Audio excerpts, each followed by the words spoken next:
hello guys welcome करछि हमर एक फ्रेश नुआ ब्लॉग को सी भी पुणी संध्या बेले हमर वर्तमान करेंट नथिला एबे आसिला हमर नुआ खट्टा पड़ी जाई खट पड़ी अछि नुआ फ्रिज खुलाइनी एटा हमें देखे एटा हमर ड्रेसिंग टाइना पड़ी हमर नुआ गोडरेज नुआ पड़छि आ सेपटे हमर अछि बीपीएल तरफ कंपनी तरफ मिलथिवा फ्रिज जोटा कि हमर मालो बीपीएल चावल जोड़ मिले सेड मिलछि बीपीएल आगु मिले ना बीपीएल चावल कोंदी हैं बीपीएल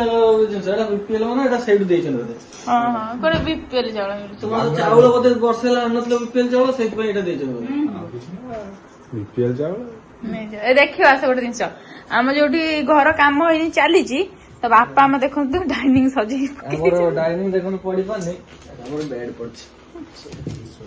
नहीं जब अपना डाइनिंग पकड़े एक बात कहे सोफा पड़ी हमर सोफा बसिया पे कि चेयर ऊपर बसी लोक सोफा ऊपर पड़छ